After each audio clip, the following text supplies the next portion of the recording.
reçois le nouveau Premier ministre, Madame Édith Cresson. Bonsoir. Oui, bonsoir. Alors, après bientôt un mois à Matignon, un premier bilan? Vous savez, il y a une chose que les Français ont tendance à oublier, qu'il faut bien comprendre. C'est que la tâche d'un Premier ministre est une tâche très lourde. Oui, ça paraît évident. Oui, ça. alors, vous savez, il n'y a que les évidences qui soient évidentes. En dehors des évidences, il n'y a rien d'évident. Alors, il faut savoir, par exemple, que le Premier ministre, c'est le premier de tous les ministres. C'est vrai en France, mais c'est vrai aussi dans tous les pays européens qui ont un Premier ministre, bien sûr. Il ne faut pas cacher cela aux Français. Il faut le leur dire clairement. Eh bien, voilà qui est fait. À part ça, le premier coup dur de votre règne, mis à part la défaite de l'OM à Bari, c'est tout de même l'agitation dans les banlieues. Quelle est votre position sur ce point? Alors, là-dessus, quitte à vous choquer, je veux avoir le courage de dire les choses très clairement.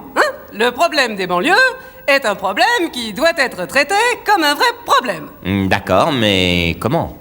Eh bien, d'abord, il ne faut pas hésiter à prendre en compte l'ensemble des données. On ne peut pas tout voir si on ne regarde pas tout. Mais ça ne suffit pas. Il faut aussi aboutir à des décisions. On ne fait rien sans décision. Il ne suffit pas de regarder, il faut savoir agir.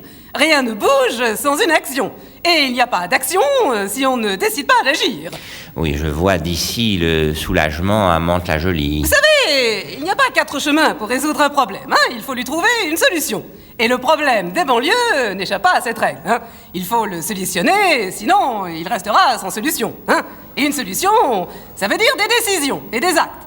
Pas des paroles, des actes. Oui, alors, quels actes? Eh bien d'abord, arrêtez de parler. Nous avons une vilaine manie en France qui est de parler tout le temps.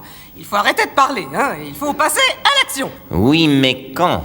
Eh bien, pour arrêter de parler, il faut d'abord décider d'arrêter de parler. Même si c'est pénible, il faut avoir le courage de décider qu'on va arrêter de parler. Bon, je vais être courageux, sans transition, les restes de l'actualité.